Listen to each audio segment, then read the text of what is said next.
Ang mga idol, 7 na lang sila ngayon. 1 month old kahapon. Ayan. 1 month na sila mga idol and 1 day. Yung 3 binigay ko na sa gwardiya. Ayan.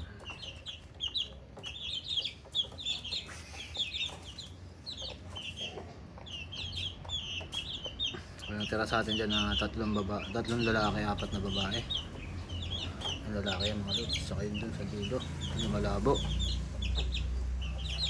Ating mga nyokis ngayon, kuha na natin sila ng kahit na 1 minute mahigit. Yan, isang talisay, isang puti, isang hiraw ang lalaki dyan mga idol.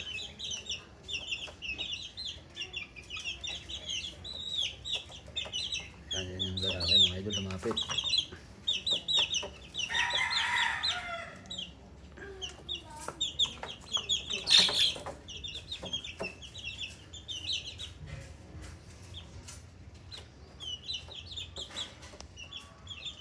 Ating mga sisiw.